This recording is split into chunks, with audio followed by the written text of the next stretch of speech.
Em qualquer situação que tenhamos de enfrentar na vida, daquelas que são inevitáveis, ao invés de reclamar, ao invés de murmurar, ao invés de, sei lá, deixar aquilo nos abater, nos entristecer, às vezes trazer até um sentimento de que não adianta lutar por uma mudança. O correto, à luz das Escrituras, o que nós que cremos deveríamos de fazer é orar. Toda situação adversa da minha, da sua, das nossas vidas, as que têm a ver com a sociedade, as que têm a ver com questões familiares, as que têm a ver com questões de saúde, elas são um chamado à oração, a uma oração. E eu quero falar de uma oração especial hoje, no Salmo 12. Abra sua Bíblia no Salmo 12, do 1 ao 8. Salmos, capítulo 12, do verso 1 até o 8. É um salmo de Davi e ele estava angustiado, por assim dizer, por causa da falsidade dos homens, dos seres humanos, não de uma pessoa específica. Não quero que você pense nesse salmo numa determinada pessoa. Ele estava pensando num contexto geral de como o homem era falso, como o ser humano era difícil de se confiar. Tenha em mente o seguinte: você não pode pensar assim sendo falso também. Sabe aquela história, o sujo falando do mal lavado? Você nunca pode achar que uma coisa é feia se você faz aquela coisa feia só com uma outra roupagem, não é? Você não pode falar, que mundo desonesto. Às vezes eu fico vendo as pessoas falando assim, a política, os políticos. Mas você também tem suas desonestidadezinhas e você sabe muito bem.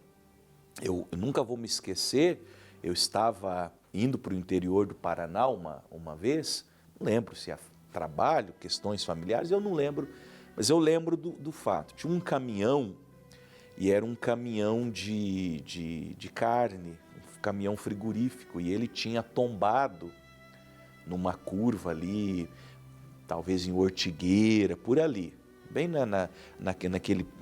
naquela região montanhosa que tem ali. E as pessoas estavam roubando o caminhão, o motorista ainda preso às ferragens, agonizando, a Polícia Federal ali tentando controlar a situação e gente de todo lado. Eu vi homem, eu vi mulher, eu vi pessoa de idade, eu vi criança roubando o caminhão, roubando a carga. Era um caminhão que transportava carne bovina. Aí essas pessoas muitas vezes são as mesmas que ficam falando, político é ladrão, político rouba, político é corrupto. Mas e eles?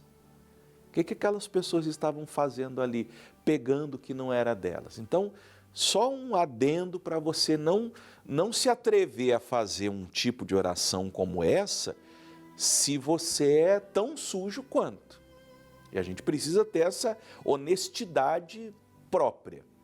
Agora, Davi era um homem leal nas amizades, fiel, um homem segundo o coração de Deus. Por exemplo, quando ele serviu o rei Saul, ele era leal, ele lutava as guerras de Saul, ele enfrentou Golias, enfrentou os filisteus. Ele era um homem que ficava no palácio do rei, mas ele era leal ao rei. E ele começou a perceber isso. Aí ele faz essa oração. Salva-nos, Senhor, porque faltam os homens benignos, porque são poucos os fiéis entre os filhos dos homens. Olha que oração. Senhor, nos salva.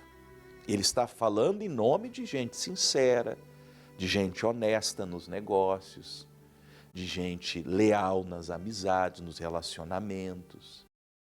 E por que ele faz essa oração? Porque à medida que ele foi vivendo, ele foi percebendo que não tinha muita gente, homem aqui é ser humano, não tinha muita gente benigna na terra. Bom, nós Vamos falar só do contexto de Davi, rapidinho. O pai dele não convidou ele para o maior evento que aconteceu na casa dele, que foi quando Samuel foi ungir o rei. Os irmãos não acreditavam nele. Quando ele foi levar o pão lá na guerra, o que você está fazendo aqui? O Saul quis matar ele. A esposa dele, a Mical, não acreditava nele. Ele teve assim uma amizade genuína, que foi a amizade com Jonatas, com o filho do rei. Uma história muito bonita que uma hora dessa a gente pode comentar. Mas depois de rei, o chanceler dele não fazia o que ele mandava. Ele teve um amigo quando da rebelião de Absalão, que ficou do lado do traidor. Então assim, ele foi chegando à conclusão que era muito difícil encontrar homens fiéis e benignos na terra. Ele disse que os homens benignos faltavam na terra, está falando, como eu disse, num contexto geral, e que eram poucos os fiéis dentre os filhos do homem. Por isso que ele pedia, salva, Senhor, eu preciso de uma proteção, porque não dá para confiar em todo mundo. Aí no 2 ele prossegue, cada um fala com falsidade ao seu próximo, falam com os lábios lisonjeiro e coração dobrado, segundo as intenções. Ele estava, na verdade, com um peso no coração, porque mesmo quem falava, quem parecia gostar dele, quem parecia amá-lo, quem parecia respeitá-lo, tinha assim um lábio lisonjeiro, sabe aquela conversa mole, coração dobrado. A pessoa fala e faz uma coisa, mas dentro do coração ela tem uma outra intenção. Então ele começou a pedir a Deus uma proteção. E aí Deus deu a ele uma revelação. O Senhor cortará todos os lábios lisonjeiros e a língua que fala soberbamente, pois dizem, com a nossa língua prevaleceremos, os lábios são nossos. Quem é o Senhor sobre nós? O que ele aprendeu de gente má é que quem julga gente má é o próprio Deus. É como se Deus falasse, Davi, deixa isso comigo. Até porque eu não tenho como julgar uma pessoa sem conhecer o coração dela. Quem sabe do coração, do meu, do seu, dos nossos corações, é o Senhor. Por isso que eu falei mais cedo, temos que ter um coração sincero. Tudo na sua vida faz com sinceridade. Seja sincero, seja honesto, seja correto, seja benigno, seja fiel. E se você se sente às vezes como Noé, numa geração corrompida e perversa, faça você o bem, faça você o que é certo. Ninguém faz, faça você. Ninguém obedece, obedeça a você. Ninguém paga os impostos, pague você. Faça tudo certo, você. Você. Falei com uma pessoa esses dias. Palavras de Jesus sobre questões de pagar impostos. Dai a Deus o que é de Deus e a César o que é de César. Ah, pastor, eu não dou mais dízimo, não dou mais oferta, eu não sei para onde que está indo. Claro, se você suspeita que você está colocando uma parte do teu suor numa obra desgraçada, um pouquinho de sabedoria, pare de dar aí, pare de colocar. Agora, se você sente que aquele lugar, aquela igreja, por exemplo, uma denominação ali que você serve a Deus, faz pela tua consciência. Se dali para frente alguém fizer outra coisa com aquele dinheiro, lá no dia do juízo, esse alguém desgraçado vai dar conta a Deus. Você fez a tua parte, você foi fiel, dizimou, ofertou, ajudou no que pôde, no que sentiu. E é assim que a gente faz. Paga os seus impostos. Ah, mas ninguém paga. Paga. Ah, mas se eu pagar, eu não vou ter como competir com a minha concorrente. Você não precisa competir com a sua concorrente. Você precisa ter a proteção de Deus. Você precisa ter o favor de Deus. Você precisa ter a bênção de Deus. Então, dê a Deus o que é de Deus, dê ao próximo o que é do próximo, dê a César o que é de César. E seja você benigno, fiel e leal. Quanto aos transgressores, Deus diz, eu me viro com eles. Eu vou me virar com eles. Você fica quietinho aí, viva a sua vida, faça tudo certo. E nem perca seu tempo conjecturando, mas deixa que Deus vai punir, Deus vai agir na hora que Ele sabe que tem que agir. 5. Por causa da opressão dos pobres e do gemido dos necessitados, me levantarei agora, diz o Senhor. Tem um dia que Deus se levanta para ajudar o pobre necessitado que está sendo lesado. No âmbito, por exemplo, de política, esse deputado, esse chefe do Poder Executivo, seja no âmbito federal, estadual, municipal, ou esse parlamentar, se ele desvia o dinheiro do remédio que não chega lá na farmácia popular, ou se ele desvia a merenda da criança na escola pública, e às vezes aquela merendinha, aquela avina, como a gente fala aqui no Paraná, aquela polentinha com carne moída, que não é nem carne de verdadeira, é carne de soja, que é a única comidinha que aquela criancinha tem. É a comidinha que vai encher a barriguinha dela para ela ir embora para casa, porque não vai ter nem janta. Se aquele político está desviando e essa merendinha não está chegando lá no pratinho daquela criança, logo, logo Deus tome providência. Vocês acham que Deus não vê?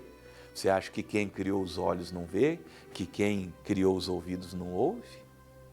Que quem criou o coração não sabe? As palavras do Senhor são palavras puras, como prata refinada em forno de barro e purificada 7 vezes. Deus não vai deixar impune. Por isso, repito por terceira vez, a gente sabendo dessas coisas, tem que ter o temor para não ser igual. Não adianta eu ficar aqui falando e se eu faço por trás aqui as mesmas coisas, você é a mesma coisa. Política, esses políticos, aquele meu parente que eu conheço, aquela pessoa eu vi. Mas você não faz igual também? Se você faz igual, você está no mesmo barco furado que ela. Agora, se você é uma pessoa, espero que seja, se não se torne a partir de hoje correta, honesta, como mencionei, dê a Deus o que é de Deus, dê ao próximo o que é do teu próximo, dê a César o que é de César. Seja santo, justo, honesto, bom com seu marido, com a sua esposa, com seus filhos. Aí você vai poder fazer essa oração. Aí tem uma promessa. Olha só, versículo 7. Isso é uma promessa. Tu nos guardarás. Nos quem? Os honestos, os benignos, os fiéis. Tu nos guardarás, Senhor, desta geração nos livrarás para sempre. De alguma maneira Deus vai proteger o honesto, o sincero. Veja o próprio Davi. Saul tentou matar Davi, nunca conseguiu. Os filisteus tentaram matar Davi, nunca conseguiram. O Absalão tentou roubar o trono de Davi, nunca conseguiu. Nunca uma pessoa perversa prevalece contra uma pessoa justa. Escreve isso, nunca, nunca. Nunca uma pessoa injusta, maligna, perversa se sobrepõe a uma pessoa de Deus. Nunca, é impossível. Por quê? Porque há uma promessa, tu nos guardarás, Senhor, desta geração nos livrará para sempre. Você pode ser um empresário, sua empresa, em comparação com as outras, com o cartel que há, pode ser pequenininha. Vai todo mundo se quebrar, você vai permanecer, se você fizer tudo certo. Você vai ser como Davi, sendo atacado pelo Golias, mas com uma pedrinha pequena que você pega lá na beira do rio, você derruba o gigante.